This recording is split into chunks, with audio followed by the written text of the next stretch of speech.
If you could describe Billy Joe Saunders in one quick sentence, how would you do so?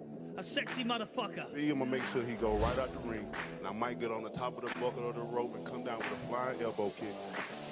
Who knows? Who knows? Hope you get hit by a bus today, you fucking wanker. Who the fuck is he talking about? Oh, great shot! Left hand, right hand from Maxwell. Well, where did that come from? I can hardly believe what I've seen. An astonishing turnaround. He gets to his feet and he stops it. He stops it. And the first time was so nice, I had to do it twice. Favor of Tyson Fury. And judge at ringside, Phil Edwards scores about 113 to 113. Even a draw. The decision is a split decision draw. Ooh, how convenient. They can say anything the fuck they want, and I don't care. I'm the can man. I'm more Mexican and the rule is this. He's a coward. He's all gut and no heart. Pussy. Daniel Dibor, I am going to knock you out. You ain't ready for me, and you never have been, you never will be. All your knockout power and 10 men in that ring on the night can't beat Tyson Fury. I'm going to make you fuck yourself. Oh, go on, man. Yes, yes, yes. What is up? What is up, MCR family? Another daily edition of the show live on YouTube, obviously podcast from iTunes, Spotify, radio, etc. I'm Matt, the Hipster Hunter. We've been talking all things boxing today, breaking down, obviously, the big event that happened this weekend, Deontay Wilder versus Tyson Fury 2, which went down at the MGM Grand in Las Vegas, and massive shellacking, a massive dominant performance from Tyson Fury. The king is back.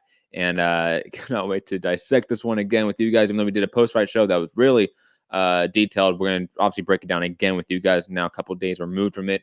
New thoughts and improved, obviously, analytical thinking about the fight.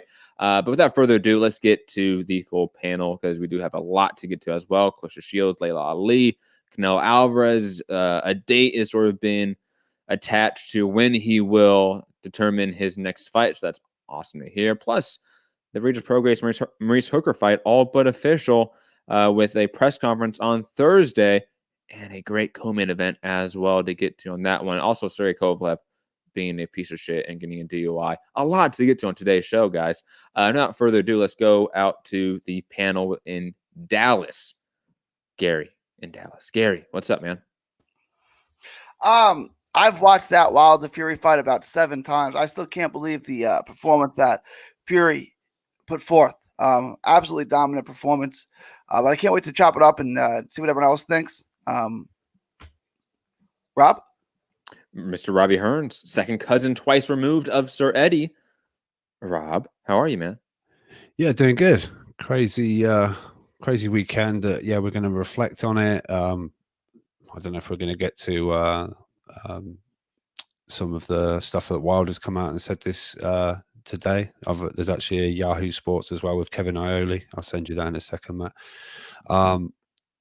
But yeah, crazy 48 hours. Yeah. Just UK stand up.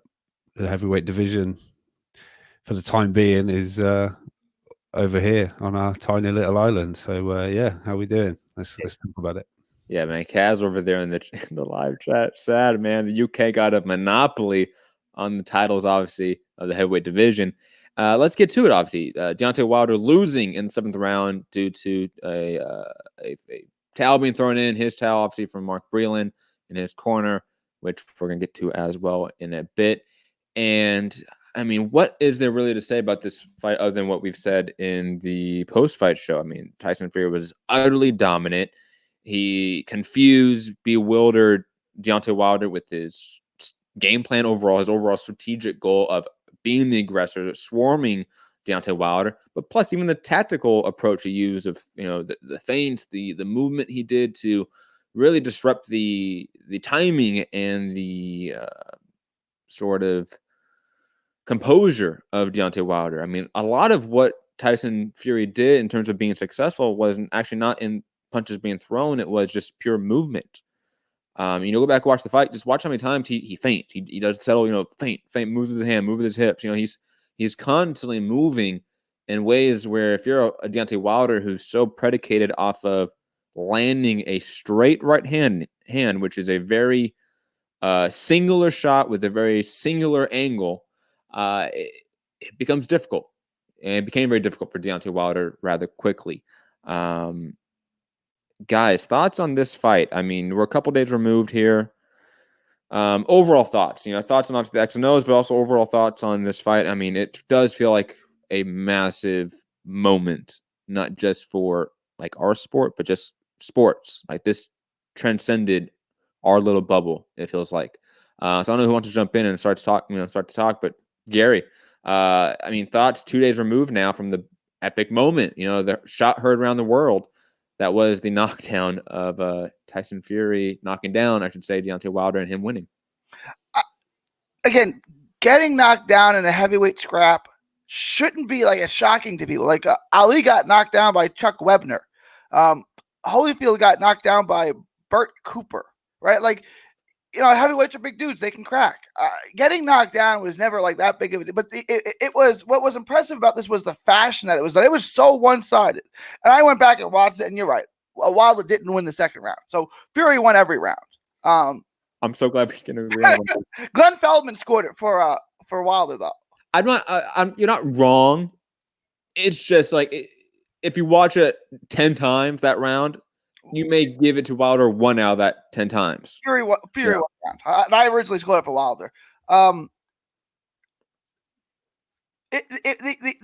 dominance was so impressive. You start to think, can anyone at this weight class beat Fury?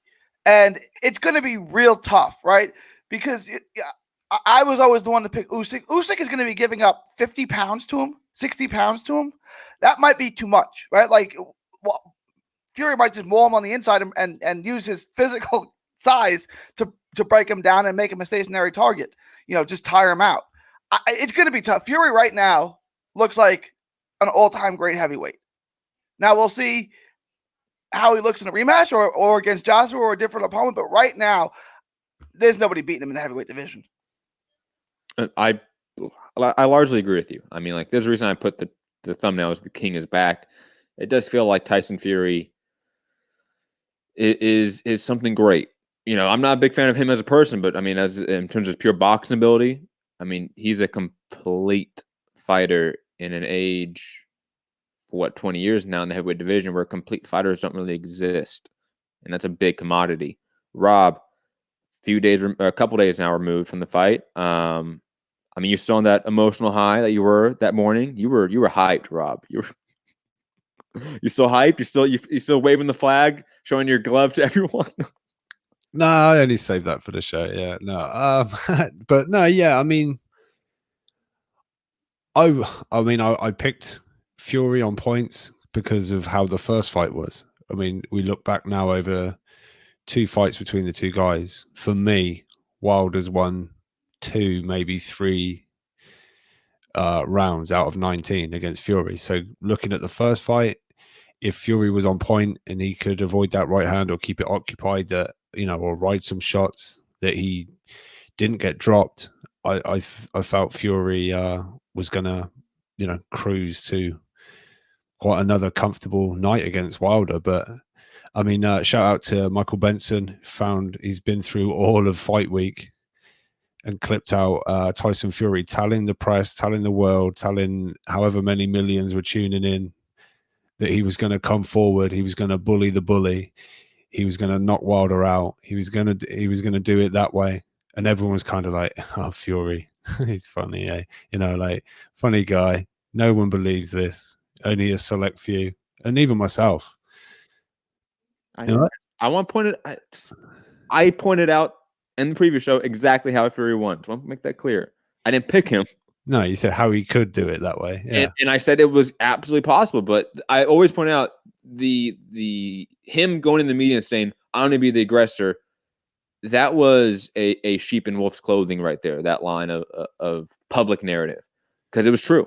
He was absolutely right in what he was wanting to do, and he was upfront about it because it was clearly the game plan. Yeah.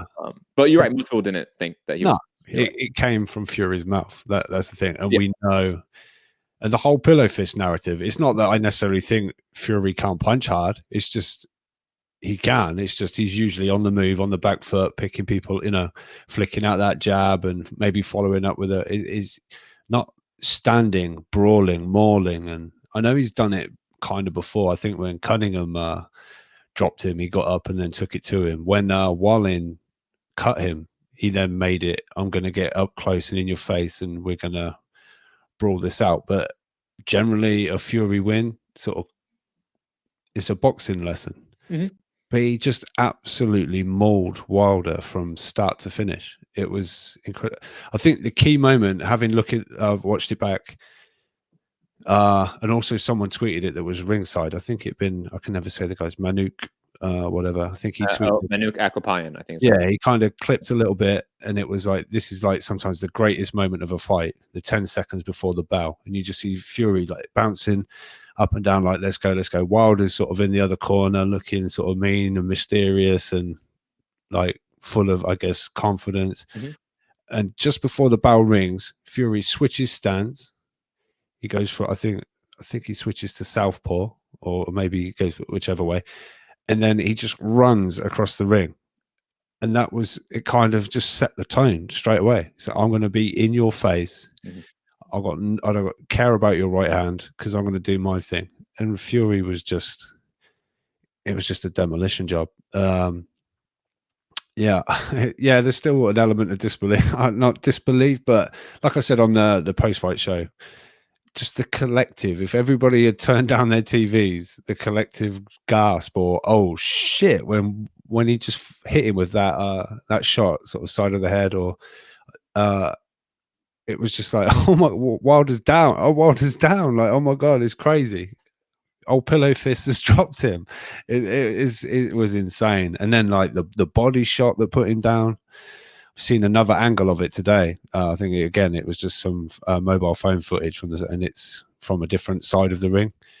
Oh, it's a heavy shot to the body, but I mean, Wilder's feet at that point were just, terrible crossing, and they just weren't under him. And he was beat up. He was done. Just absolutely brutalized. I see some people in the chat questioning the weight gain of Wilder, whether that tired him out. I don't think that's had anything to do with how he looked.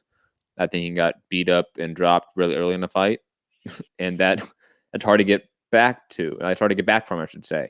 Like the first Anthony Joshua and Ruiz fight, for example. It is extremely hard, especially an equilibrium shot behind the ear. I mean, that puts so many people down and out, and it's hard to get your feet back. The weight gain from Wilder had no negative impact. If anything, it should have had a positive impact. I think it largely did to a degree. It allowed, I think, in spots for him to tussle with Fury in the clinch a little bit better, because if he was 210 with a 270-pound Tyson Fury, that would not have been a smart thing for him to do or to prepare for. No, the issue with Deontay Wilder is purely from a technical perspective. Like, that's just all it is, guys. His ability to slip off the center line is all but non-existent. And when you're a 6'7" heavyweight with that power and that reach, you can get by with not having to slip off the center line like a lot of other guys do. But against a 6'9" guy who has an equal or better reach than you, who's a better technical boxer than you have to slip off the center line. You just do. He doesn't. His thinking of slipping on the center line is just to turn his head. And that just exposes your ear and the side of your head to a shot. That's how he got dropped, literally. He didn't dip. He just turned his head. He literally just turned his shoulders and his head. He didn't dip off the center line. Well, the one of the 1-2 kind of turned his head as well. But yeah, it just has. No, that's what I'm saying. No, that's what I'm saying. He, instead of dipping off the center line, he just turns his head. He doesn't. His understanding defensively is really. There is no understanding of defense for his game. I mean, let's be honest. And when you're facing guys that are so that technical divide is so much, it doesn't matter if you're the better power puncher. It doesn't. I'm sorry. It doesn't matter if you have a better right straight than Tyson Fury. Tyson Fury is better than you in every facet. So like you said, to a degree, to piggyback off your, like, he's won 19 rounds of X amount of rounds, right? But think about it. Fury had 12 rounds to download Wilder's timing, his speed, his power, his technique, his style, and download that like data, like any other slick boxer does. And the rematch, he adjusted to it perfectly. Okay? This is what Mayweather does. This is what other defensive fighters do. So Wilder's weight gain is not an issue at all. It's his technical faults, his lack of a complete arsenal, a complete defensive skill set, and an offensive skill set as well. He can't even throw a left hook to the body or double up a left hook, really. Like, have you ever seen Wilder throw a 1-2 and then a double left hook? Ever seen him throw a 4-piece like that in his life? No. And if you have a guy that can do that and is bigger than you, has the reach, you can't combat it, guys. Guys, jump in here for a bit. I mean, I feel like I may end up being a real hater of Wilder on this show, and I like Wilder. I mean, everyone that knows, it's not hating though. It's just no. I know that, but the people out there will probably portray me that way. I think that there's clearly an issue with his skill set that needs to be addressed, and to act like it doesn't need to be addressed is just purely ignorant on his continuing issues in the fight game. For me, it's too late for me. I don't know what can be done now. He's 34 years of age. He's completely and utterly dependent on his power. I don't know. It's like I've seen a lot this since the fight. Like Wilder was exposed, and it kind of was. It's like, I hate to say it because there's obviously something there, but the one trick pony, the one trick didn't work. Like, there's a guy that's figured out like the way around that one trick, and that's that huge right hand. Now, virtually everyone that's tasted it has hit the canvas, and that's it. Game over. You know. I just don't. I don't know. I mean, we'll get into the article if you want, but no, not yet. Gary, jump in here. I mean, where did Wilder go wrong? Where can he go right in the rematch? Because let's be honest here. Like, we can probably sit here and just say Tyson Fury can do the same thing again in the trilogy fight, and it should work. You know what I mean? Like, Tyson Fury made the adjustments to fight Wilder. So the trilogy fight, he's done making adjustments to a degree. Wilder's the one that now needs to make the adjustments. So what did he do wrong? How can he correct those issues? And because let's be honest, we're going to talk about the trilogy fights coming up. But I mean, how can Wilder become a better boxer? Because he needs to be. So, look, Wilder isn't going to become an inside fighter, right? He's not going to become Miguel Cotto on the inside, and he's not going to become Floyd Mayweather on the back foot, right? If he tries to do it, he's going to look like Jarrett Hurd trying to fight up the back foot. Like, don't do that, right? Like, be who you are, but fine-tune the things that you are good at, right? Like, it's like at this point trying to make Shaquille O'Neal a three-point shooter. It's like, okay, come on, let's be realistic. Like, that's not who he is.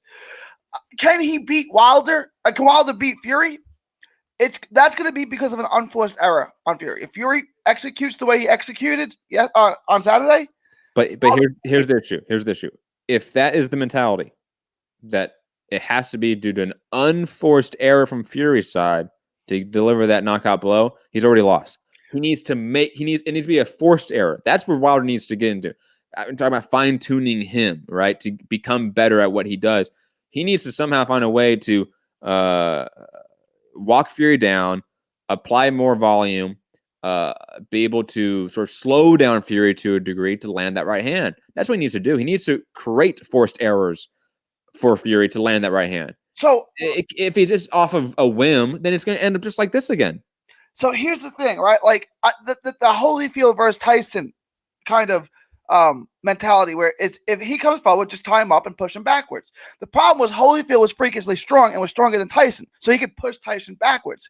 Wilder ain't stronger than Fury, so when they come together, it's going to be Wilder going backwards. Like I don't know how Wilder can win this without just catching him on a mistake. Like, I really can't come up with the only blueprint I can come up with is that he catches Wilder, that Wilder catches Fury in an unforced error. I can't think of any other game plan that he can beat him. It's like a great pitcher against the great hitter. The great pitcher has the advantage. If he hits his corners, if he makes his pitchers, more often than not, he's going to get the hitter out. If he makes a mistake, all bets are off, right? That's kind of what I have here. Fury is the master boxer. Fury is the more skilled craftsman. If he does his thing without any errors, he wins. I don't know how you sell that to Wilder, but it's true. Puncher's chance is all you're saying, right? That's it.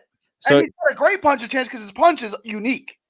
So you're actually coming down to almost the side of you can't even fine-tune Wilder now. Like it's just like it's almost set in stone unless Fury fucks up that Fury's going to win this trilogy fight. He can't beat this guy. He could beat Joshua, maybe Ruiz. I think he could beat those guys. But this guy's too good. Okay. Fury, a lot was going into Wilder's excellent in rematches. Fury has had 3 fights where the first fight went 12 rounds and he has won all 3 by stoppage. The rematches, you mean? Yeah, in the rematches. So other than the David Hay one, which were the other ones? Not David Hay, sorry. Derek Chisora ones. What are the other ones? He rematched shit. I know there's some more, they're British level guys. I know that, but my brain's gone right now, but I'll look it up in a sec. Chisora's the notable one. Yeah, as a no mass is the same one, right? No match Chisora. Before you jump in, Rob, do you want to just sorry to cut you off, but let's come in here with the rematch talk and all that, just so we can, because that's just naturally where the conversation's going. Yeah.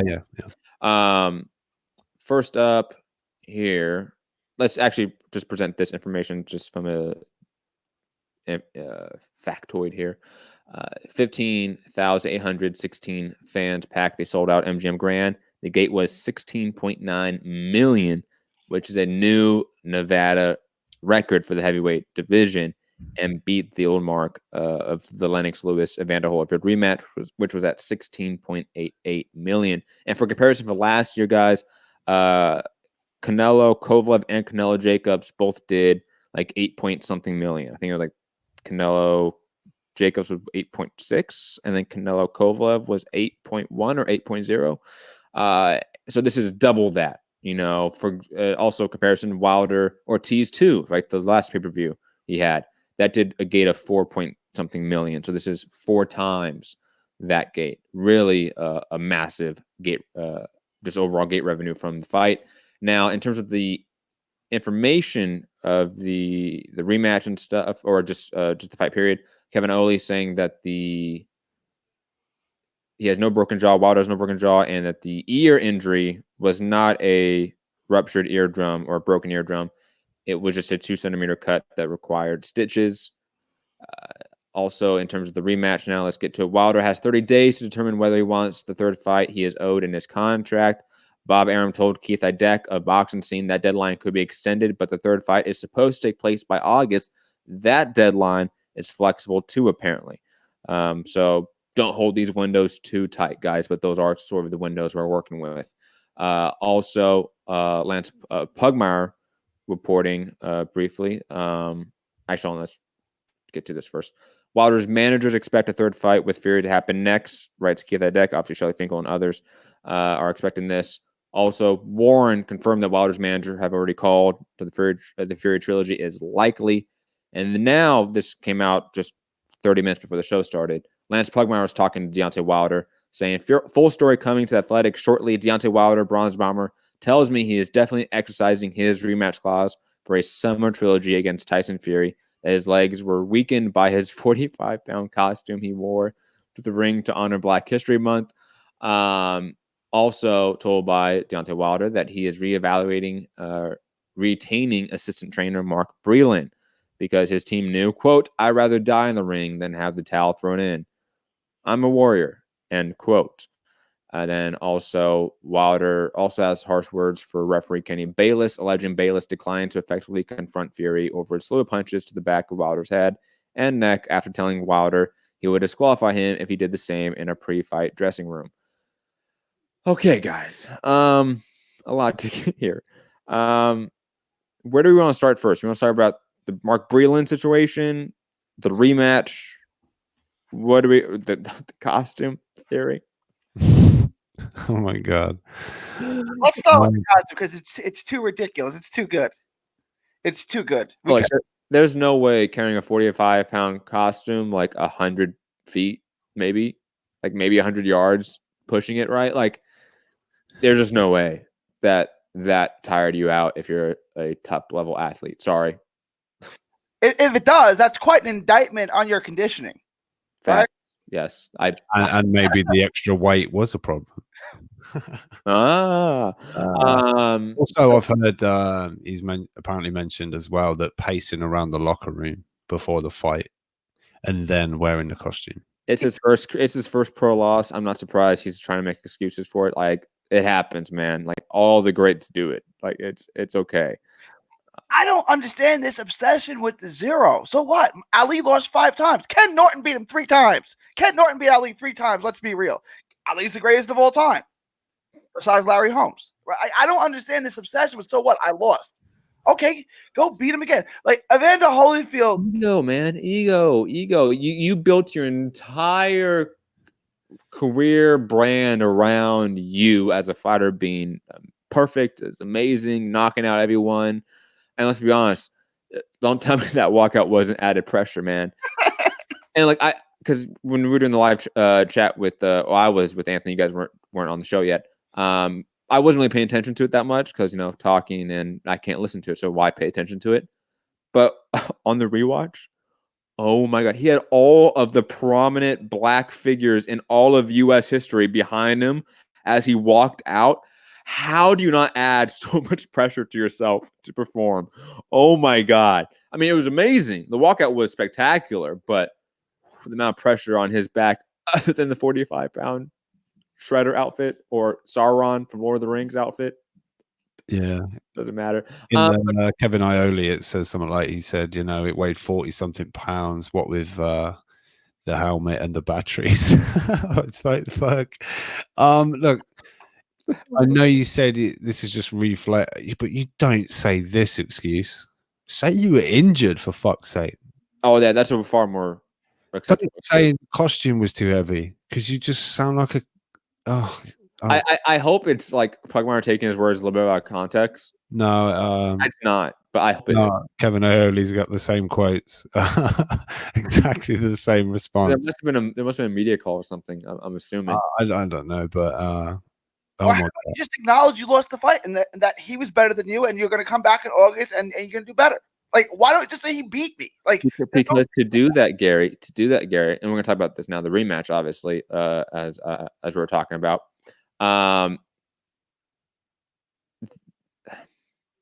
The needed adjustments to make in camp, he won't make them. Because Wilder's a very prideful person. And think about the one person in his corner that was doing the right thing. He's thinking about kicking that guy out of his camp. And Mark Breland. Like, I don't see Wilder making those adjustments. I don't see Wilder turning that corner in a rematch. I just don't. It's very hard to do that. Not everyone can. And the added factor of him being a mid-30-year-old fighter, how set in his ways is he? That becomes a factor. And plus, he's been with JD's his entire career. From the moment he walked into a boxing gym to start being a boxer to collect some money to pay for his daughter, because he was poor, that was JD's. He's not going to walk away from that. I just don't see it. It's not happening, and that's just sad because I do think he needs another pair of eyes in that camp, and not just Mark Breland. He needs someone else completely than these guys. I don't know who exactly. Maybe go get a Freddie Roach. That'd be funny.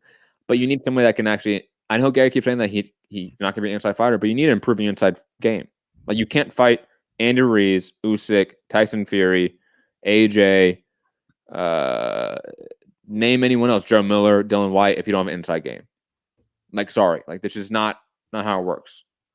Deontay Wilder was significantly lucky fighting guys that were not even near his athletic prowess and be significantly shorter and smaller than him. That helps. That just helped. And if you look at the fights that Wilder always struggled with, there were guys that were actually matching him in height and reach in terms of physical advantages, because then the technical side becomes more of a conversation, because then the physical disadvantages or separation isn't a factor. Yeah, I mean, you kind of said what I was going to say. If this fight does happen, I think Chris Mannix said, someone who's familiar with the contract, that this fight will be end of July. Look, if it said July 2021, 2021, I still wouldn't think Wilder had enough time to make the adjustments. So the fact that it's July 2020, there's, in my opinion, zero chance of him making the necessary adjustments. And on the Breland thing, well, August, that's there's different support, because I just it has to be done by July. Does maybe lend to it being end of by August means it's probably end of July, right? I can find the tweet exactly again if you want. Yeah, okay, but just by August, to a degree, but I mean that deadline's flexible. I mean, Keila Deck is saying that directly. Yeah. None of these dates, even the 30-day window, that's not a concrete hard date. All right, I prefixed it with, if it is to be in that time frame, then he's not gonna. No, I agree with that. I'm just saying for our listeners that those dates largely don't matter, because it could be August, September. It could be, these dates could be flexible as the reporting states. Yeah. But you're right. Even with August, September, it doesn't matter. He's not going to make that adjustment. He needs 9 months. This fight needs to be in November, December, for him to make that adjustment. He needs 5 fights to progress and sharpen things. But it's not going to happen, right? Like, let's make him Paul Williams. Let's make him a guy who can land the right hand from the outside, but who is predominantly an inside fighter, even though he's way tall. Like, come on, guys. You know what I'm saying? It's just not going to happen. And if you do that, you nullify what makes him special, right? Which is Wilder on the outside. Like, I don't. Okay, to combat that a little bit, Gary, to go back to what you're saying about you don't make him an inside fighter, just fine tune what he does right. Where's the left hook? Check hook, lead hook. Doesn't have it. A hook inside a combination from a 1-2, nothing. So, like, there's basic punches and combinations that he can throw from the outside that he just doesn't throw, doesn't have the willingness to throw. And also, he is such a slow starter. That needs to be needs to be pushed out of camp somehow, or through pushed out of him in camp somehow, drilled out of him through camp somehow, because Tyson Fury realized that, and that's what Rob said about him, like, launching at Wilder in the first round. He ran, it set the tone immediately. It did.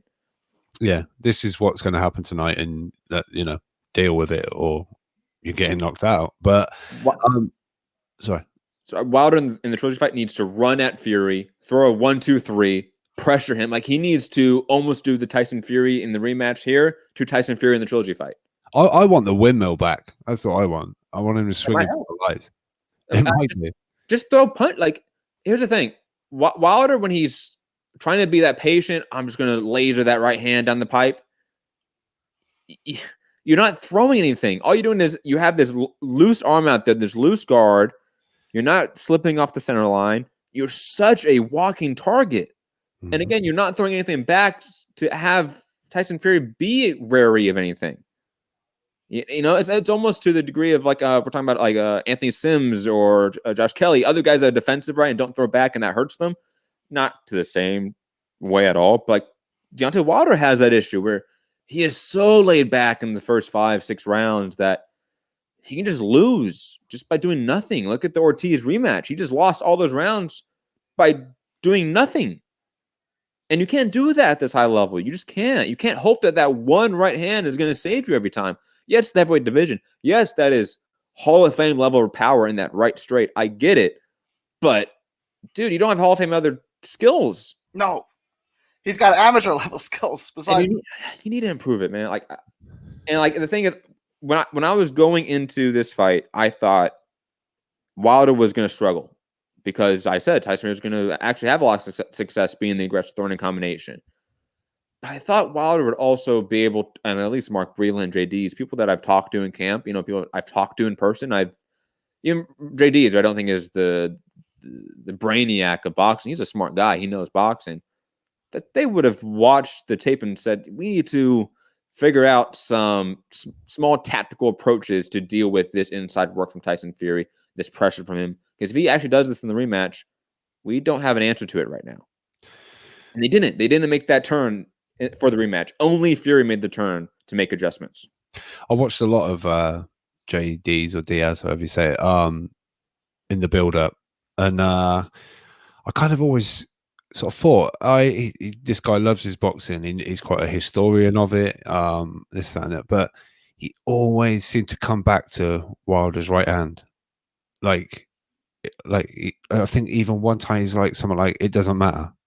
I think someone brought up, Fury's movement and the feints and he kind of always came back to, it doesn't matter. Wilder's power. He's got that equalizer. Once he lands that shot, it's lights out. It's this, that, and that. So to me, that says like we don't necessarily have a game plan other than you're going to land that right hand at some point. Now, for me, JD's, he's being like loyal to apparently Wilder's wishes. There's from Lance Pugmire. I've told them many times that if anyone throws the towel in on me, there will be consequences. Now, obviously, Wilder is JD's kind of like only fighter, the only guy like he trains, right? I know there's a few other guys in the gym, but I think he does them more on a managerial front. So maybe there's an element of, well, I'm not, that's me over with. If I throw a towel in, I'm gone. But that's my meal ticket. That's my livelihood, right? So I don't know, but Mark Breland, the actual fighter in the camp, former fighter or whatever, he done the right thing. He let Wilder, have the option of taking a fucking trilogy, right? So anything could happen in that ring, and we've seen it a lot last year and previously, where tragic things happen. And Mark Breland, it may have been hard to do, but it seems he's the only one in Wilder's corner that kind of had Wilder's back. I get the whole I'm a warrior mentality, and probably 99% of other fighters would say the same thing. No, don't throw in the towel. We saw, I know this is a slightly different level, but Tommy Coyle pleading with Jamie Moore, please don't, I'll do better, don't. It's like, no, you're getting fucked up. I'm not going to sit here with the power to stop this fight and not use that power. So no, you're not carrying on. Or, I love you too much. Like you're my guy. I'm not going to sit here and watch it. So if Wilder makes changes based off the fact that Breland threw in a towel, if he's an incompetent trainer, if it's time to freshen things up, fine. Fighters do that, but not because the guy had your best interests at heart. I don't care what you've told your camping trainer. No, quickly, Garrett, because I absolutely agree with that. And I do agree that, honestly speaking, Mark Breland and JD should be gone. Like, Wilder needs a completely new... Like, if he's back in Tuscaloosa, I'm heavily skeptical of him in the trilogy fight. But it shouldn't be due to him throwing the towel. That was the only smart thing the corner did the entire fight. No one wiped his face. No one put incel on him. Like, there were so many things that corner just didn't do that you expect from a world championship, 10 plus consecutive title defense corner. You expect more of. I believe one part of the instructions after the knockdown was try a right hook. I'm sure I heard, was it JD say try a right hook? It's like, just do the one trick. Come on, you can do it. It's I don't know. I've noticed that a lot in Wilder fights. The corner don't seem to be, I don't know, giving tactical advice because there's no tactical advice to give. yeah, basically in a nutshell. It is purely this right hand's going to land, and it's I see some people in the chat. I don't necessarily fully disagree with this sentiment from some people in the chat that Fury is, a 6'9", 270-pound fighter. He is so technically skilled, so fast, so fluid. Like, he is the only one that can kind of do this to Wilder. And I get that sentiment from people because, Fury can probably be the person to do this so well against Wilder. But if you don't look at Saturday's fight and say, man, imagine Big Baby against Wilder in there, a 300-pound dude that throws 100 punches around, that's constantly coming forward. Or Dylan White that can throw in the pocket, that has more power than Fury. Or AJ, who is a far better boxer than Deontay Wilder. Obviously speaking, we're talking about that leaps of technical divide. AJ is closer to a Fury than he is a Wilder, obviously, and he packs a lot more power. Has an inside game. Usyk, for example, if you don't see him being able to outbox and get on the inside and rough up Wilder from this same exact game plan, then I don't know what you're watching. Like, Wilder can still win those fights. Don't get me wrong. But to act like it's a foregone conclusion that Wilder can beat everyone else but Tyson Fury. Tyson Fury is that unicorn out there that can beat Wilder. No. There's issues with Wilder's game he needs to correct, or there's a blueprint now. There's a blueprint to beat him.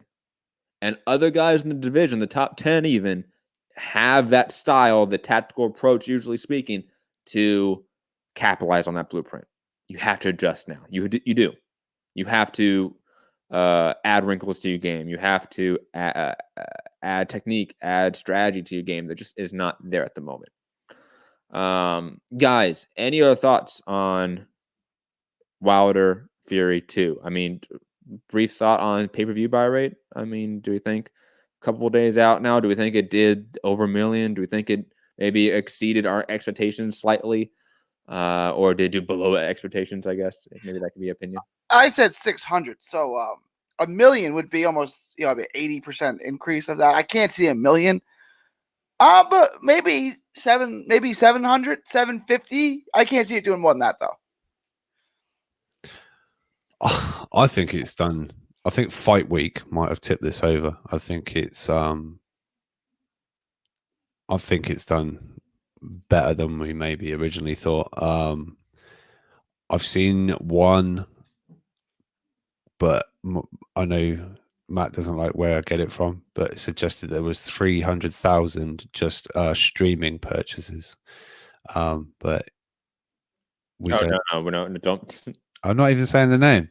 But you said, I was like, who's he talking about? Then I'm like, oh, he once said the number. Well, if that's true, that's a huge figure. Yeah, so that's just streaming purchases, and apparently something like 80% of those were via ESPN and 20% were via the Fox Sports app.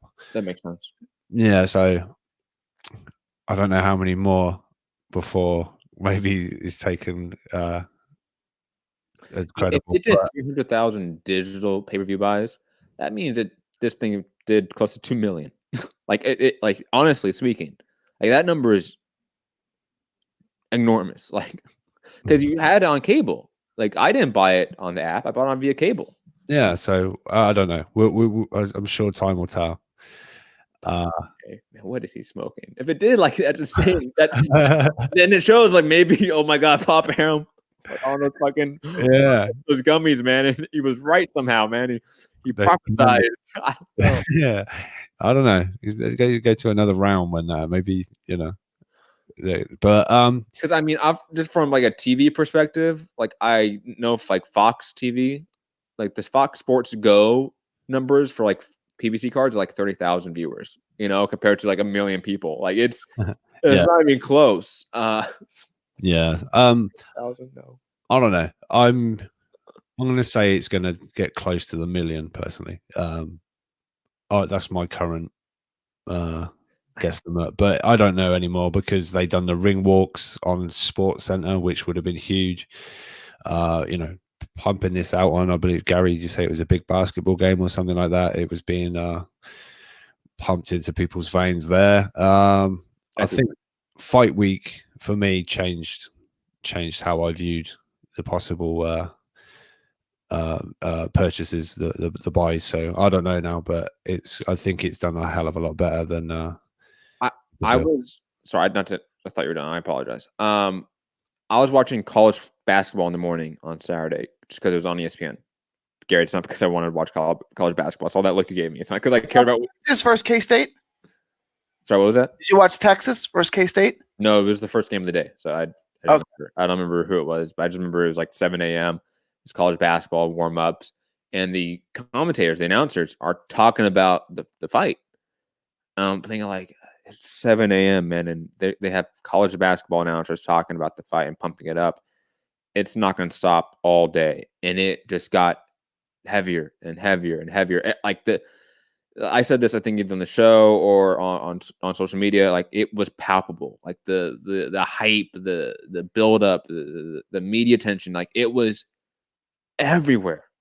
Everyone was paying attention to it, and this might have done a million. Like, I don't know yet. It's one of those, like, it would still be such a historical moment in a way if this does that number.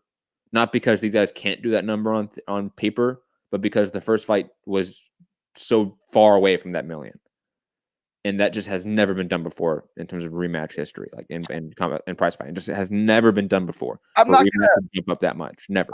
I'm not gonna, because I if you would have asked me before the first fight, is 3 and change a good number? I said, yeah, it's a good number. Right. And then, like, I just felt like there was so much hype, and it felt like a big fight day, and I thought the number was going to do 500,000. I really did, and it came in at 3 and change. I was like, okay, so, like, I don't want to go all in that this is going to do much bigger than I anticipated, because it was more hype than I thought, right? Because I had that same feeling on the first one, that it had a really big fight feeling, and then the number came in, and, like, the number was fine. It's a good number, but it wasn't like I felt like it was going to be bigger. Yeah, it did. It definitely felt bigger. And then this one felt a lot bigger. Like, this one felt so much bigger than the first fight.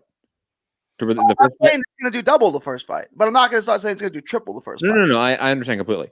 But I mean, this fight feels so much bigger comparative to the first fight, to the point where the first fight feels like it was a showbox card.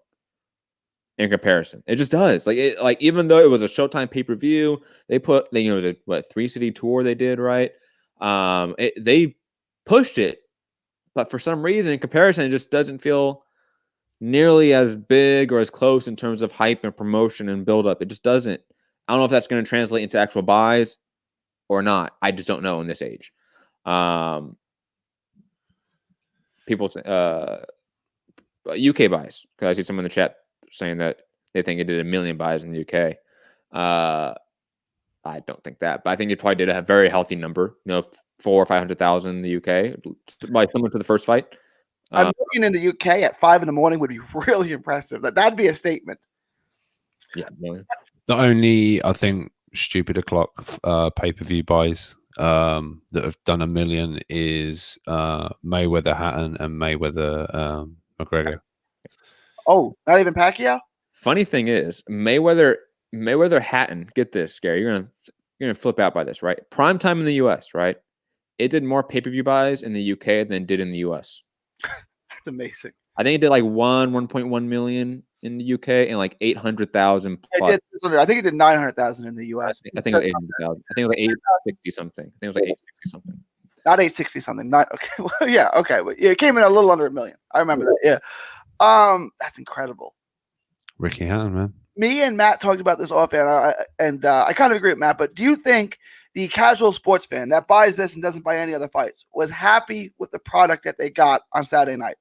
And quickly, my answer was absolutely. It was a violent fight. It was fun. Like you had a finish too. Like, you absolutely loved this fight if you were casual. If you're casual, you probably enjoyed Lennox Lewis as well, right?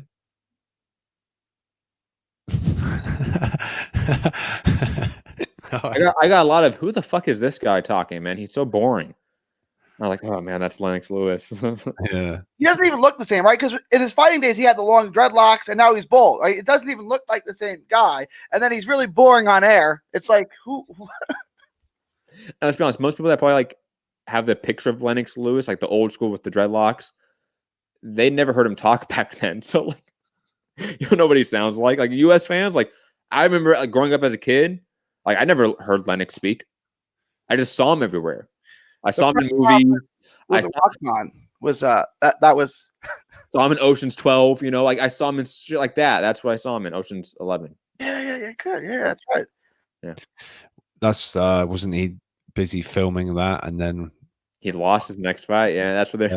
He didn't do camp very good and flew out last minute and found himself on his ass. Yes, and then he's talked often since then, like that boxer shouldn't do movies. And I think that even. Was it Bellew Southpaw? Didn't it? No, Bellew was in Rocky Balboa. He was in Creed. Creed. Yeah. Creed. Antonio Tarver was in Balboa. Thank you. Antonio Tarver and Balboa. He was awful after that. Too. It was the great white hype. Mason Lion Dixon. The Great White Hype. Who was that guy? Tommy Morrison? Yeah. He was in one of the Rocky movies, right? Yeah. He actually did really well after the movie. And then he, obviously lost him. I think he had some drug addiction, I want to say. And then obviously was diagnosed with AIDS, I want to say, and passed away tragically. But I think he had like a really bad addiction in that. Yeah. He left the sport because of that. Yeah. Digressing, guys, to happier topics. I still have not watched the Friday card because I was like super depressed that day. So I just didn't watch it. And I haven't had time to watch it because I've been watching the Wilder Fury fight on repeat. So guys, any thoughts on the Golden Contract card? I know we kind of talked about it, I think, briefly on the show. I don't remember, honestly, if we did. Maybe we talked about it off air. But Laywood, James Dickens, Tywin McKenna versus Muhammad Mamoon. Shout out to our boy Coach Mitty, the translator. Ryan Walsh had to translate a very angry Mamoon. Absolutely robbed. Ryan Walsh versus Tywin McCullough, O'Hara Davis versus Jeff Ofari. And that's all the people that I know on the card. Again, I haven't seen it yet. I heard it was a decent little Friday card. Guys, thoughts? Yeah, it was a good card, good fights. And quickly, sorry, Rob, I'm gonna get some water right now, so I'll be right back. All right, leave it to the guys that actually watched it. The main standout moment is Mamoon getting a very bad decision from the judges and not making it to the final. It was bad. I mean, O'Hara Davis had already made it through, and the whole build-up of this entire tournament has been set around O'Hara Davis facing Tyrone McKenna, and I guess to the fight fans, it looks like they were hell-bent on making sure they got that final. So Mamoon, I think an official complaint has gone into the British Boxing Board of Control. I don't know what will happen with that and when we'll hear about that. And then obviously we had the big upset, Jazza Dickens beating Lee Wood. Lee Wood just didn't have an answer to the pressure. Jazza Dickens really stuck it on Lee Wood in a bit of an upset. But yeah, that's kind of the the standout moments with Mamoon getting a very rough decision and Jazza Dickens overturning the odds. I don't know why the Jazza Dickens. I know what wasn't upset like technically on paper, but I don't know like why in reality that's an upset. Jazza Dickens proves that he's good at that level. It's just when he goes up to the next level, he's not as good. I thought Dickens had a real good chance to win that fight. And then the Ryan Walsh fight was a great fight. Walsh looked like I had him losing the first 5 rounds of that fight, and then he came on and dominated. He got how many knockdowns in the second half of the fight? Two knockdowns, one in the 6th and one in the 9th. Like you see a guy lose at least 4, if not all, the first 5 rounds, and then clearly win a decision. It's like, wow, he must have did some great work in the second half of that fight, and he did. That was a great performance. And then the Tyrone McKenna fight, the Mamoon fight. I don't get why that was a rob. Now I missed the first 2 or 3 rounds of that fight, and I wasn't scoring it closely. But they're telling me that McKenna won the early round, the first 2 rounds. If that's the case, how is this a robbery? I think McKenna won the fight. Like, I don't see the robbery there. Like you can go petition. Like this is like Bradley versus Pacquiao. Like everyone, it's awful, atrocious. Really? Is it? I thought he probably won. Gary, don't you know our boy Coach Mitty is friends with Muhammad Mamoon? So at this point, he was robbed. Okay, and as a Frenchman, he was robbed. Okay. All right, he was robbed. I didn't see it as some big robbery. I thought going to the cards, this could go either way. Now, one of the judges had it wide, which was weird because it was really close either way. But I didn't see a robbery. Well, pretty much most of the fans watching live felt that Mamoon had done plenty enough to win it. But yeah, I don't know, but he was very, very angry and shouted at Coach Mitty. Had to translate that irate Frenchman. It was, Coach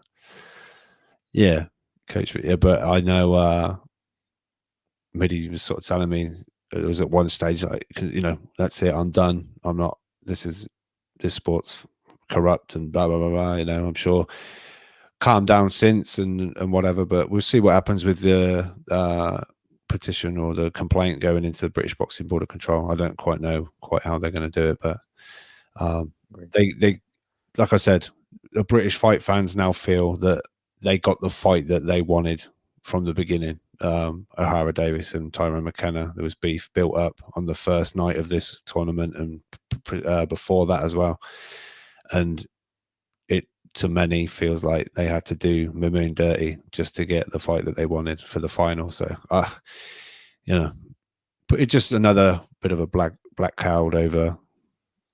I need to watch the fight then. I'll be the tiebreaker. 97-93 is rough, but I mean, this is going to go nowhere because, I think you could sit down 10 reasonable judges and a couple of them are going to score that fight the way I did for McKenna. I don't see why this is so outrageous. I really don't get. Could you make a really good argument that McKenna lost? Absolutely. I have no problem with the decision went the other way. If it went 96-94 the other way, okay, fine. Gary, it was a robbery. It was a robbery. Robbery. Robbed. They wanted Davies and McKenna. So now they got it. So they got what they want. You know what? It's boxing. You know how it works. The cabal. I texted you. You didn't even watch it, man. Oh, I know. I texted you, Rob, halfway 6th round or something. Who do you have winning this fight? Because it was that close to me. I could see this going either way.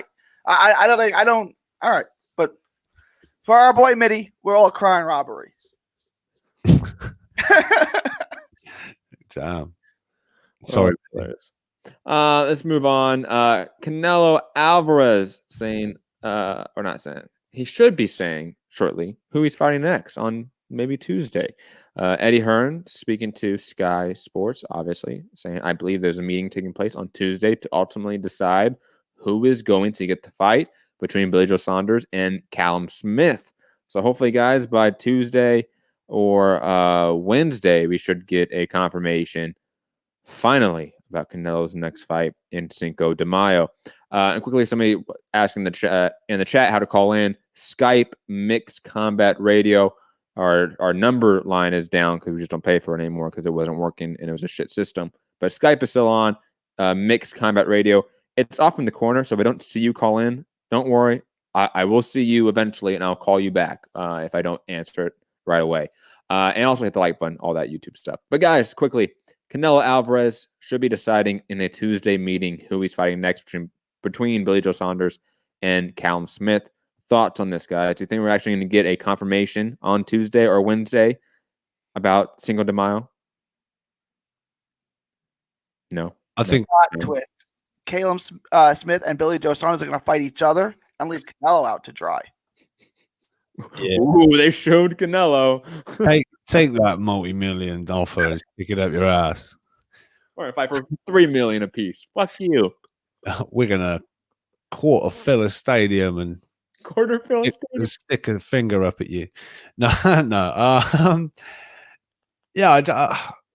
Does that? Do you think that means then there's a deal in place for both, and then they're just waiting to see who Canelo chooses? I don't know. Or I know all the reporting seemed to be about Billy Joe Saunders, even though Axis.com put out a tickets available for Canelo Smith, which everyone went, wait, what?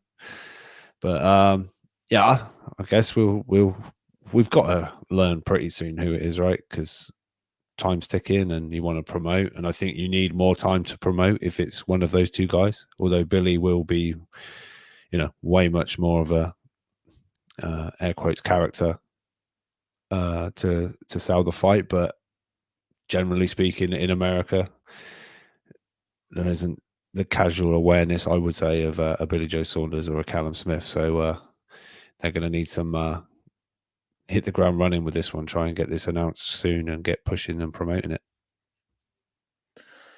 Yeah, I mean, it's one of those things where I feel like there is almost a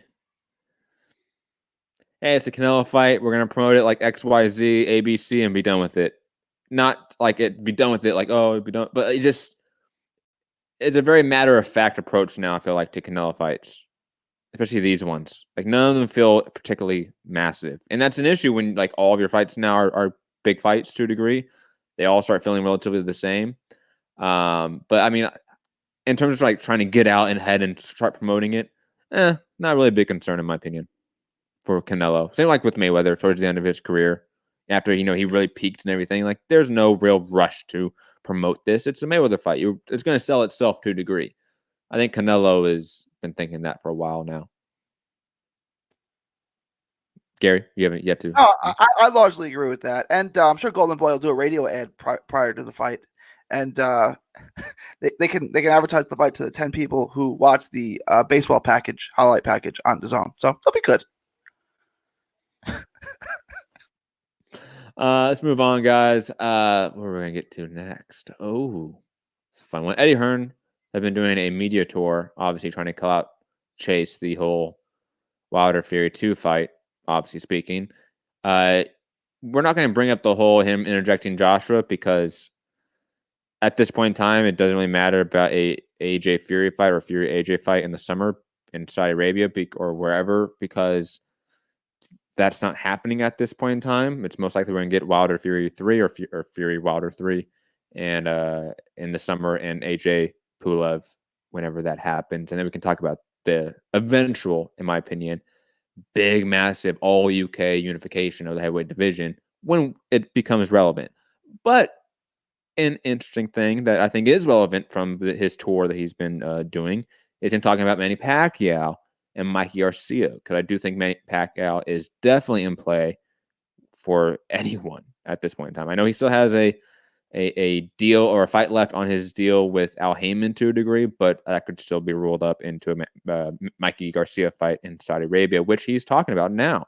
Eddie Hearn was on the Errol Hawani show on ESPN and revealed, quote, he had really good conversations, end quote, with Manny Pacquiao's new manager, Audiatir of Paradigm Sports. Hearn wants to bring Pacquiao to the zone on his next Saudi Arabia show in July and mentioned, obviously, Mikey Garcia as a possible fight. Check out our interview with Eddie Hearn about a month ago talking about this. I mean, this isn't new information, obviously, but since Manny Pacquiao has now signed a new co-manager deal with Paradigm Sports, it now becomes maybe a topic of conversation again. So, guys, thoughts on Eddie Hearn trying to make Manny Pacquiao Mike Garcia in July in the summer, and whether or not that would fall under Al Heyman's last fight with Pacquiao, or would Pacquiao try to get a quick tune-up in a month from now or 2 months from now and try to get another quick fight in July? Or does he do we see Al Heyman and Eddie Hearn all working together on a Pacquiao fight on DAZN in Saudi Arabia, which feels like a Twilight Zone episode? Rob, go to you. Well, I guess would this be just a straight offer to Pacquiao, or would it be off the back of having the option on a Mikey fight next? Who's offering Pacquiao? Is it like Eddie Hearn to be on this Saudi show, or is it going to be off the back of having the option on Mikey's next fight that they? Do you know what I mean? Rather than, because I don't know whether ignore Mikey and his option. Ignore that for a second. Okay, because that's a separate issue. Manny Pacquiao has one fight left with Al Heyman. Do we see this fight being that one fight left? Yeah, I guess because the time window, it being July, it's already March, pretty much. Yeah, I mean, I think as time's gone by, the Pacquiao return has been shifted. We heard dates. I think was it like late April, and then it was going to be May, and then this is like June. So I can see it. I'm sure the money will be right. And if you check the topics chat and see the Daily Mail post that I sent you, maybe this would be I don't know, a co-feature or an undercard fight rather than the main event. I don't know, if that fight that they're talking about in that article is July as well. What article are we talking about? I said Daily Mail one. Yeah, I sent you in the topics chat. About Fury and AJ. Wow, or Wilder if you read it, but so no, stop. All right, I'm just saying, seems to be a lot of money floating around at the moment. So if the money's there, I could see Pacquiao fighting in Saudi Arabia, I guess, against Mikey. But I don't know. Does Al Heyman want to do that? Probably not. Gary, obviously, question off to you.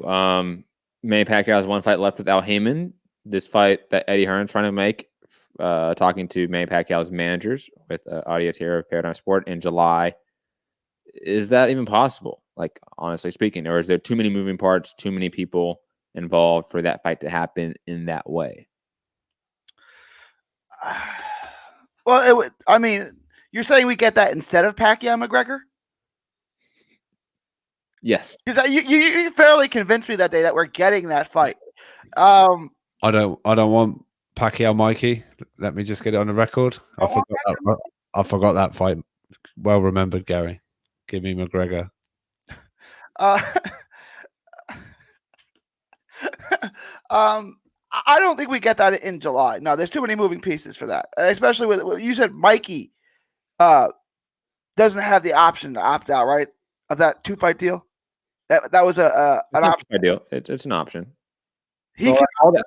No, he can't opt out, but he can have his other suitor outbid Matchroom. I see. To a degree. I don't see that fight happening in July.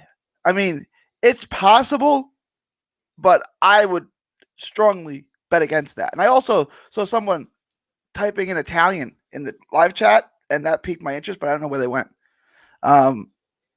Cool. Cool story, bro. Let's move on. Unless anyone else has anything else to say about Pacquiao, Mike Garcia in Saudi Arabia. I just don't think it's likely to happen that way. I like Pacquiao needs to be off his deal with PBC. And also, like, I don't think just having the option on a Mikey fight next would be enough, to be honest. If it's a Pacquiao fight, you're not the biggest suitor in town anymore, probably. No. I was just bringing it up that if that fight gets made and Eddie and Matchroom have an option on his next fight, then with a huge Saudi site fee back in it, they would. The site fee wouldn't have to do with his option per se, because you can get that site fee separate from Eddie Hearn.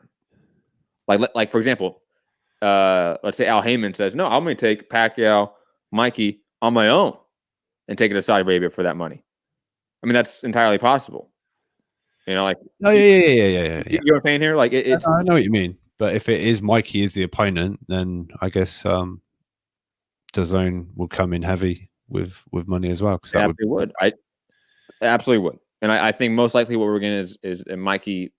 That fight as an option will be on DAZN. It just won't be against Pacquiao. Yeah, I think that ship sailed the second. And shout out to Pacquiao's new manager. As far as I know, he has no pictures of any of my co-hosts on his phone. That's so weird, man.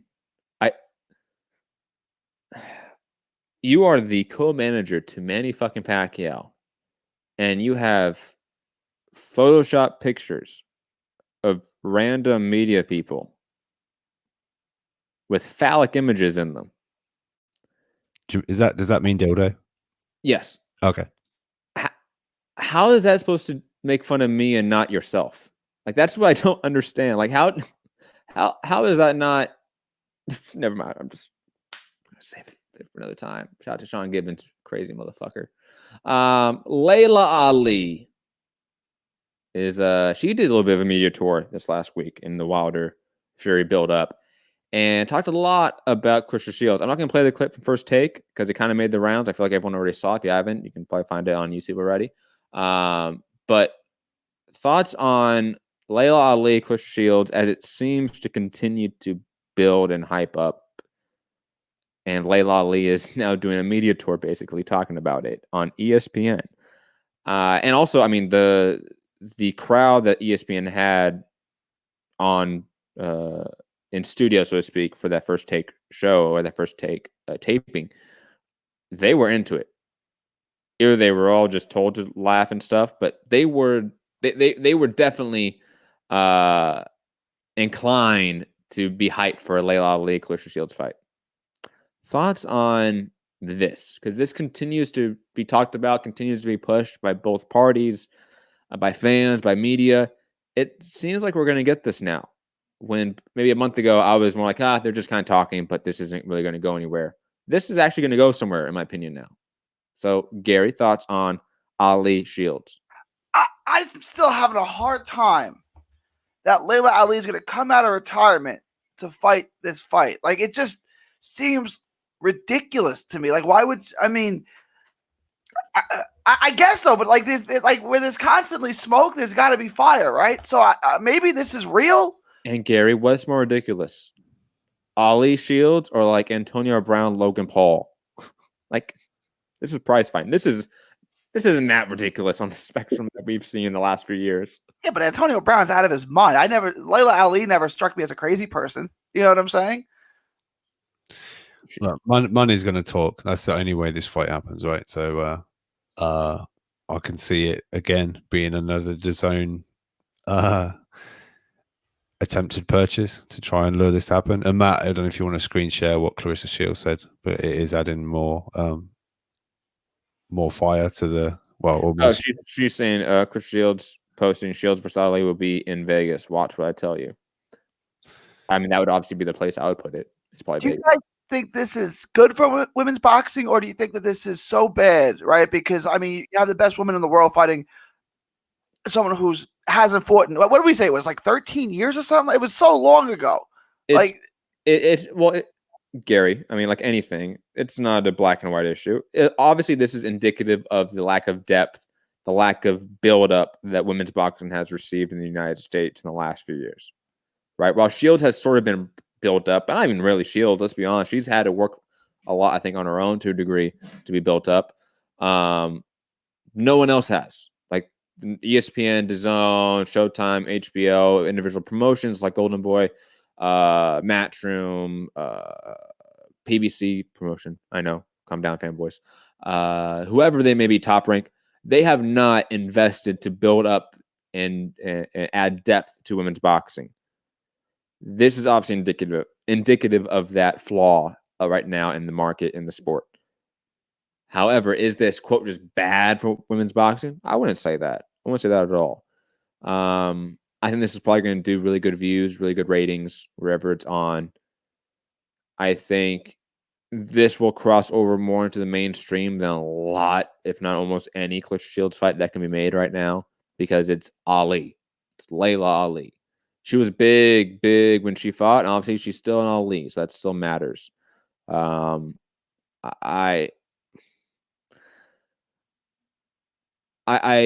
think that to the same degree that we talk about, it's not the same, obviously, but like Fury Joshua, again, not the same, not one-on-one analogous. I'm just trying to make a very, very slight comparison here, guys. How that fight needs to happen in the UK, right? Because it would be an entire generation of the country watching that fight, and how big that fight will have as a sort of a domino effect of just inspiring people into the sport, inspiring new fans. Ali Shields, to a very low degree, has that potential for women's boxing. When you see girls or women watching the sport more because it's a fight that they're told is important, a fight that they're told is that matters, will be pushed. What's better for women's boxing is that you push other women too, not just the daughter of, for obvious reasons. Like, I get this is much bigger fight for the reasons that you named than if she fought Brackus. Mm-hmm. But like, one's a really good fight, and one's like, like, I mean, there's no way Layla Ali can win this fight or even make it competitive. She's been out of the ring for 13 years, and she's fighting someone who's the best women's fighter pound for pound in the world. It's like this. This isn't Foreman Michael Moore? Not Michael Moore. Foreman had 3, 4, 5 years of tune-ups before he got, and had already fought Holyfield and other guys before he fought Michael Moore. Like, if she took 3 or 4, I don't know, she's 42 years old. Like, I'm just providing a counterfactual here to the conversation. I do agree with you that it is indicative of some issues in women's boxing, but is it quote wrong or is it quote bad for women's boxing? I don't think that's the case. Gary, I hope so, because women's boxing has come pretty far in a relatively short amount of time from where it was, 10 years ago. So, I don't want this to be a sideshow that makes people think it's not a serious sport. You know what I'm saying? Mm-hmm.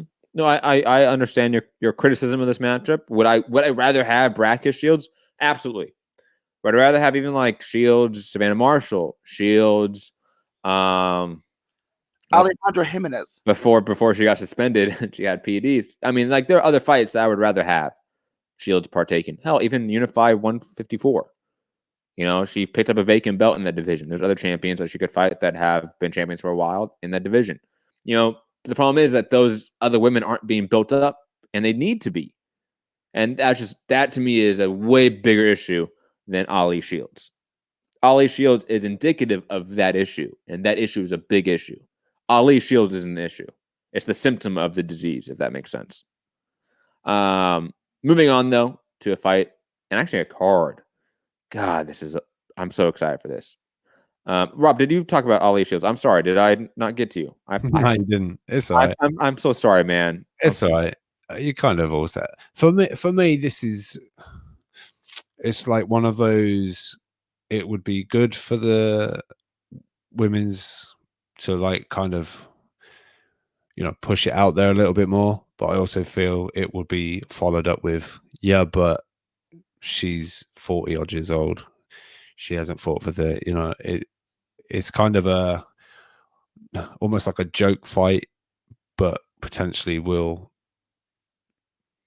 put the spotlight on women's boxing. But is it necessarily a fight to really put a spotlight on, if you know what I mean? Because of those sort of little parts of the story that it is going to be. I think that they're obviously going to heavily push it's Muhammad Ali's daughter. Trying to come back dead to be great, beat the Clarissa Shields, the GWOAT, and all that. Mm-hmm. It's there to sell, but I think there are sort of underlying points that might get, not do it a service. That absolutely maybe should. So absolutely, if Ali was 3 years out of her prime, it would be a totally different conversation. I think it's not though. She's 13 years. It does become just a talk decade plus is, Yeah, Andre Warren, Mike Garcia, Ali. There's tons of fighters, Mayweather to a degree, that have come back after a multi-year layoff. That's possible. 10-year plus layoff. I mean, doesn't really happen. And the one that did, like Gary did say, he had tune-ups. He had years of tune-ups before he actually fought someone that was legitimate when he was 40-something years old. There's a reason why. It's hard to just jump right back in there with the elite when you haven't been fighting the elite for a while. Moving on, though, to a topic and a card that I think has all of us slightly excited. Let's be honest. Mike Carpenter saying, Stewart says Regis Prograis and Mitch Hooker have agreed to terms for a fight that will headline DAZN on April 17th at the MGM National Harbor in Oxon Hill, Maryland, outside D.C., aka just Washington, D.C. Figures to be great action. Prograis, Hooker, lost 100. Doesn't really matter. Also on this card, Luke Campbell, Javier Fortuna also will be on this card as the co-main event. I'm one to criticize DAZN because they have a lot of things they have issues with. One thing I will not criticize them, though, is the card depth as of late. Obviously, we have the card coming up this weekend, which we're going to break down on Wednesday with Garcia, Roman Gonzalez, Yafe, Martinez, Harris. That's a stacked card. And now we have Prograis, Hooker, Campbell, Fortuna. That's a great low card right there. I love it. I'm liking these like 2 or 3 piece low combos they're throwing us that are just really great competitive matchups. Instead of making 5, 6 separate cards with one good fight in the main event and the undercard being trash. Guys, thoughts on Prograis Hooker being low-key announced? There's a press conference thing on Thursday. And was it Dallas, right? for this fight. So it's announced. It's official. And Campbell Fortuna being the co-main event. Gary, thoughts on this one? I'm glad that they finally got that deal negotiated between Campbell and Fortuna. The big one. Because that's a great co-main event, right? It's not a great main event, but it's a great co-main event. And that's a great card now. Like, those are two really good fights. Like, they're going to be high action fights and competitive fights. I think I'm going to go to this fight. No, this is great news. This is a great card. I just wish they would have put it in Louisiana or Texas. But I mean, I guess they have their reasons why they put it in the MGM. And that's a small venue, isn't it? Yeah. It's like a 3,000 or 4,000 seater. Okay, that's not too small. No, it's like the MSG theater. Yeah, like small theater. Rob, thoughts on these this doubleheader now, April 17th? Yeah, no, it's good main event, good co-main. I'd be interested. I'd like to think. It seems lately there's even a good like co-main, like third fight on the card. So yeah, I look forward to seeing what else is on that and who else is going to appear on that. And there seems to be an announcement, right around the corner for it. So just want to start getting this schedule. Everything seems to be over here revolving around when Joshua's going to land and like the Fury Wilder outcome. So hopefully stuff all starts getting announced now. The schedule starts, panning out. But yeah, good card. I get you with the location. Neither guy's hometown for the main event there, or even the co-main. But I don't know. It is what it is. But yeah, it doesn't make any difference to me. I'm not going to any of them. So quickly, but unless Gary, you have something to say about this topic. No, just preliminarily, who would y'all pick in that in both those fights, the main and co? Prograis, Campbell. Prograis, Campbell, Rob. I know that's what you're gonna say. Yeah. I feel like it's the smart picks, obviously, and they're the A sides, it seems. So yeah, they're not. It's not a wild two picks, but yeah, that's I'm guessing Fortuna's a live dog. I can see Fortuna winning because he's rough, he's awkward, he bothers fighters on the inside all the time. Luke Campbell is one of those guys that does like to fight long. I could see him getting this upset there.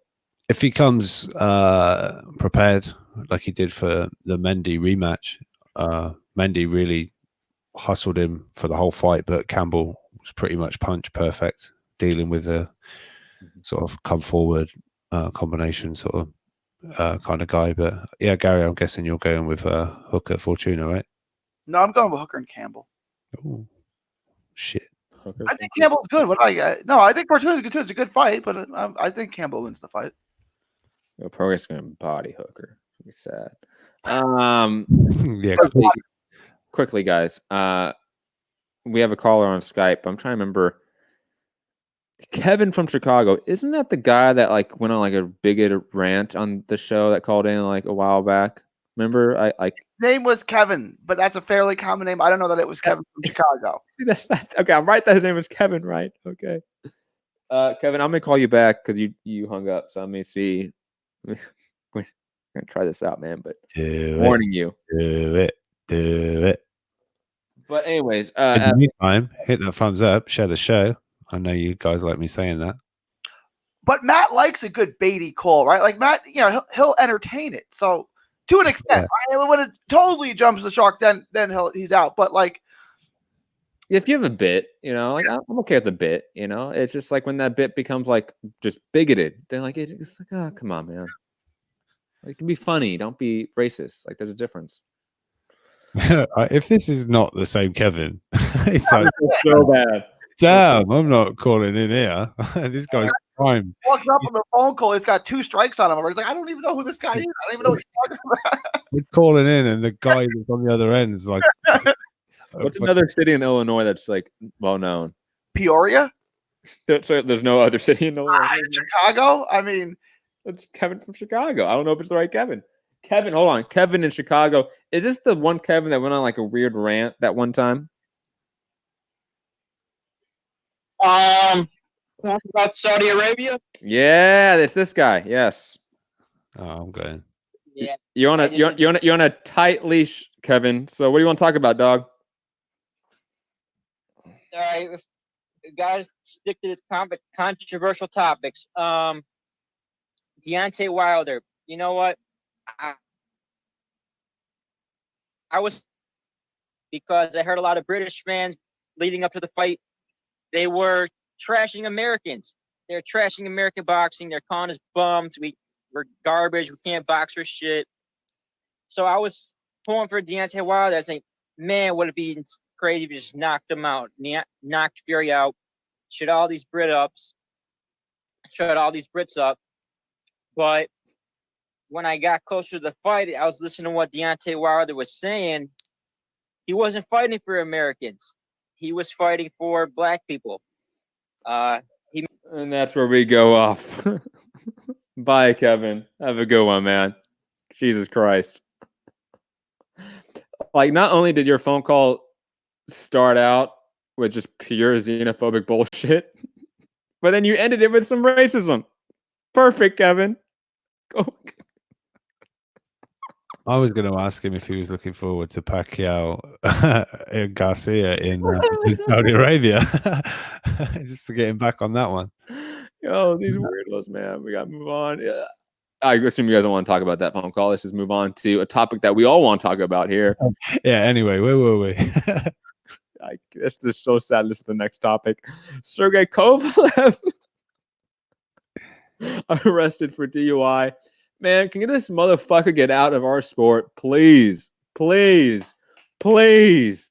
I mean, how many times does this guy need to catch charges, felony charges, misdemeanors, whatever? God. I still don't care about Sergey Kovalev anymore. I want to know what Kevin thinks of this. I don't. Gary, thoughts? What I always say about Sergey Kovalev, class act. But in perspective of all the things he's done, beating the snot out of women and whatnot, this is a good day for Kovalev. Just a DUI. That's it. No, just a DUI. That's all it was. That's it. Yeah.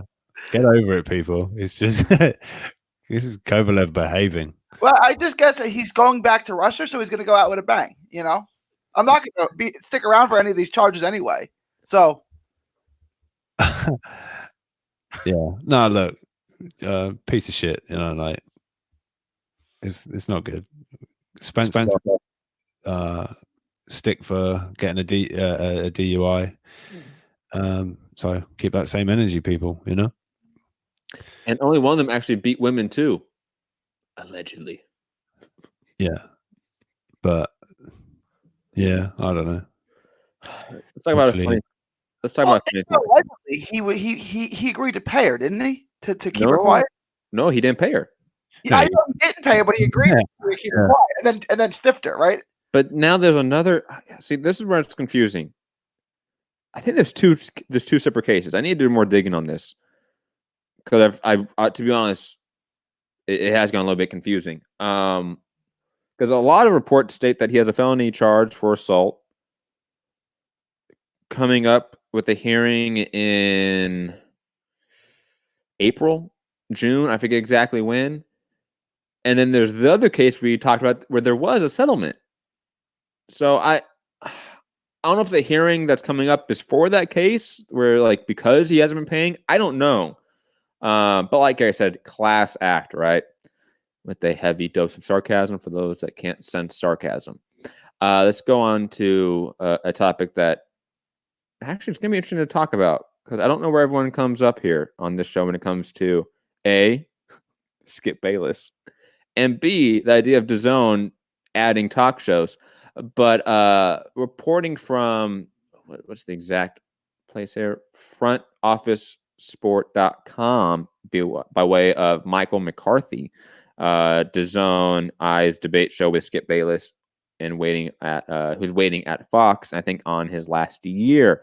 Manuk Akopyan, Boxing Scene, LA Times, sort of tweeting out that article and stating DAZN has emerged as a potential bidder for pending TV free agent Skip Bayless, whose 4-year, $25 million deal at Fox Sports is expiring in September. Bayless credits DAZN EVP Jamie Howitz with turning his life and career around via First Take. So thought process there is that Skip Bayless will leave to DAZN, where a bunch of former ESPN execs now work.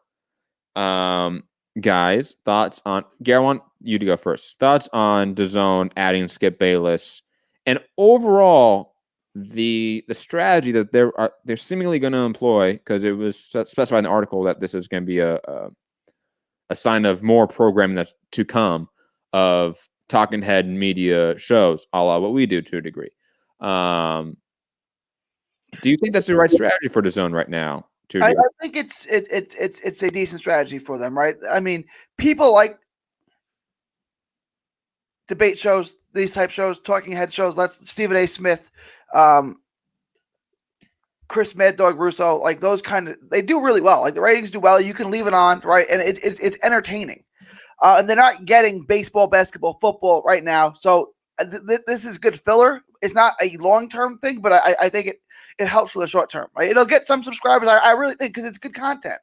They might have to come down on that $20 a month, because that still seems a lot for a debate show. But it's a strategy. It's just Skip Bayless is so awful and so bad. I can't stand. Does anyone like him? Like, I feel like his parents don't like him. Like Mrs. Bayless doesn't like his son Skip. That would explain a lot. Like he is. And he comes. He's from Oklahoma, and like his first major gig, he worked for the Dallas Morning News, and he helped crack some of the stories on the Pony Express. If you guys don't know what that is, it's SMU's football team who paid everybody, Eric Dickinson, Craig James, all those guys, gave him big six-figure payments, right? And he cracked some of that, but like he's so annoying and so awful. Like Skip Bayless, like. We can't get any. We want to get Jim Rome too. You just want to get all the most annoying people in the whole world and put him in a room and think that's going to help you. I mean, like everyone knows who Skip Bayless is, but no one likes him, right? It's like. And I will add that I don't think his show on with Shannon Sharp, it's terrible. It's not good. But B, like it's not a huge TV ratings hit. I want to say either. That's what I'm saying. Like, it's not a big ratings hit. He's like, for what he produces, he's overpaid there. I mean, you guys want to see something classic? Go on and find YouTube. Richard Sherman destroy Skip Bayless in an interview. 3 of the best. And Stephen A. Smith just sits there and shuts his mouth as Richard Sherman rips him apart. Like, I'm a Stanford graduate and an NFL All-Pro. 2 things you'll never be. You can admire to be those things, but you'll never be a Stanford graduate or one of the 24 best at whatever field you choose. I already am, right? Like, it's just, it's like a raw. It's like Richard Sherman really doesn't like this clown, and he's going to let him have it. Like, if anyone gets a chance, go watch Richard Sherman destroy Skip Bayless. And one thing I want to add before Rob jumps in and gives his take, I think it's smart to obviously add notable talking heads in media. You need sports that they can talk about. You need the rights to some of these sports so they can watch tape on highlight reels and talk about it. You know, imagine a Skip Bayless show where the only rights they have on DAZN in the U.S. is some soccer, boxing, snooker, and baseball. Well, Skip's not going to talk boxing. Hopefully, that would be awful. He will. I'll send you a link in a minute, Gary, on his thoughts about the. But they get the rights to show the highlights of it, right? You know what I'm saying? For what? DAZN can get the rights to show highlights of the NBA. But they don't have them right now. They would have to go and buy those. They have to go and buy them, which is like that's a. And what I'm saying is, it's more important to have those highlights rights packages in those deals in place before you get the talking heads in. You know, like there's a whole like. What comes first, the egg or the chicken, or you know what pulls the cart, the horse? You know, you sort of need the content first, and then you need the people to talk about the content, not the other way around, in my opinion. They should get Skip Bayless, Jim Rome, and Max Kellerman all on the same set, and then no one will watch it, and everyone will go insane because those are the 3 most annoying human beings in the world. That's true. Some people might say still around. Is Jim Rome? He's from LA, isn't he? He's still around. Trust me. Awful. I think he has a UFC podcast now. Oh, he's big friends with Dana White, which isn't surprising. I can see that friendship. Yeah. Yeah, absolutely. Rob, thoughts on DAZN tackling or going after the talking head media industry and trying to capture some people like Skip Bayless into their fold? Yeah, I don't know. I had to watch a video today, and I can honestly say his kind of view on things was a little bit. He's quoted talking about Breedlund throwing it in. I accept boxing for what it is. It's a brutal sport. I wouldn't have thrown the towel in. Yeah. So An idiot. yeah, he looks. Yeah, looks like he's got an opinion that probably doesn't align with many.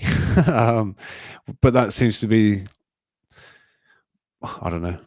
You get a guy on there talking about something he doesn't necessarily know about. That seems to be quite a common trend from what I've seen from a lot of talking head sort of like shows over there.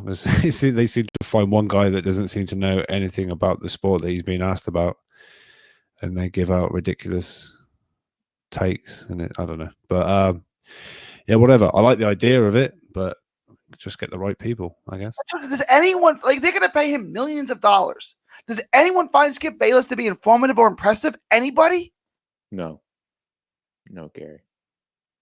To answer your question, You have to be a stupid person to get $1 million job in media. Like, I'm being serious. Like, you have to be the least unimpressive person out there, like, and just be ridiculous and stupid. Like, is that like a screening requisite? Or are you smart? Okay, you're disqualified. All right. do you want my take on? Do you want my real take on that, Gary? I do. This is going to be good. The people that get head in media often suck up to those in power. That's just like, it's just blatant. Like, there's a reason why you see certain, like, I'll put it this way. You will never catch me at those dinners with Mauricio Suleiman, Tim Smith, Carl Moretti, and they pick up the tab. You would never see me do that. Lance Pugmire, Mike Coppinger, Kevin Ioli, Dan Rayfield, Chris Mannix, name them. They all do. That's how they get ahead. Got to suck up to power, man. And the more you do media, the more you're entrenched in media, Gary, if you because you're gonna go do a lot of shows, it seems, and do a lot of media interviews and stuff. It's gonna be really apparent rather fast that if you don't kiss ass, you don't get interviews, you don't get access, and that's just how it is. And that works for here, that works for the NBA, it works for the NFL, it works for ESPN, it works for Fox Sports, it works for every walk of life to a degree, in my opinion. Last little piece of information that we're going to get out here, guys. The match from Italy card on February 28th. So this week, next week, postponed due to coronavirus. Just want to, anyone out in Italy, you guys don't get your card. Sorry. Apologies. Rigatoni won't be fighting. But guys, that's actually it for today's show. Anyone else has anything else to say about the show? Any other topics? Wilder Fury, any other thoughts on that, guys? I just wanted to, real quick, everyone here, I guess me and Matt talking about, but you think Wilder is going to exercise that option, Rob? The rematch trilogy clause? Yeah. But his wife's saying it, his manager's saying it, like everyone's saying it. So yeah, it's just Fury's dad is saying he wants his son to retire, so maybe we don't. Yeah, just Fury fight again. I mean, trying to figure. Can we talk about that? Tyson Fury wins the heavyweight crown, and the first thing he wants to do is sing Don McLean's "American Pie." I don't understand. Like, what? I wanted to sing a song. That's what he said. Like, I don't. What was that about? That's what he does. He said it. He sung virtually after every fight.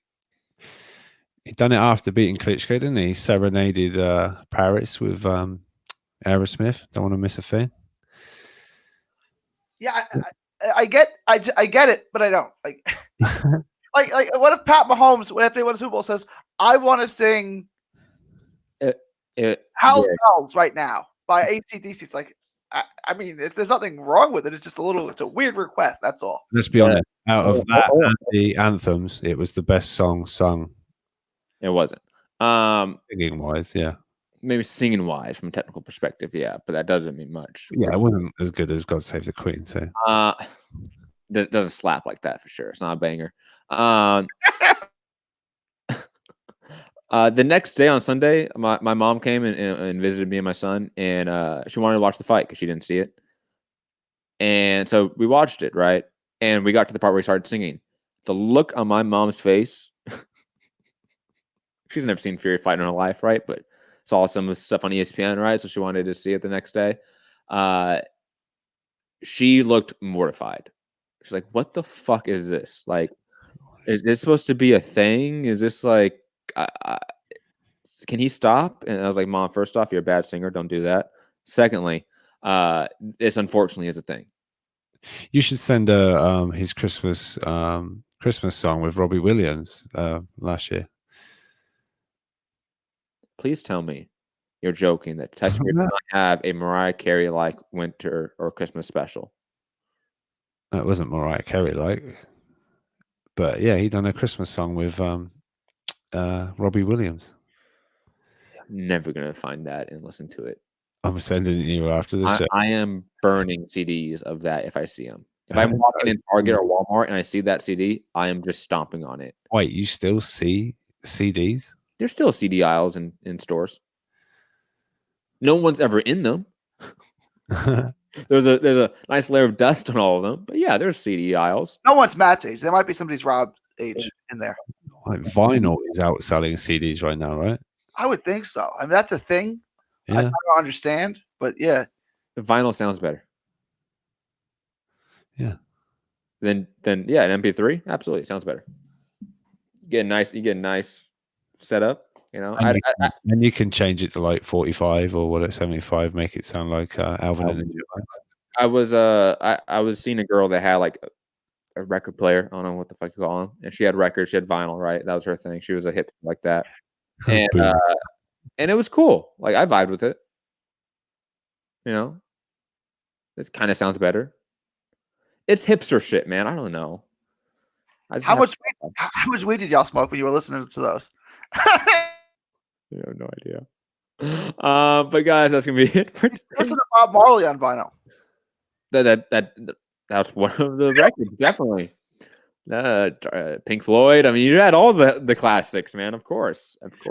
We all know he's so much better than the Beatles. It's not even close.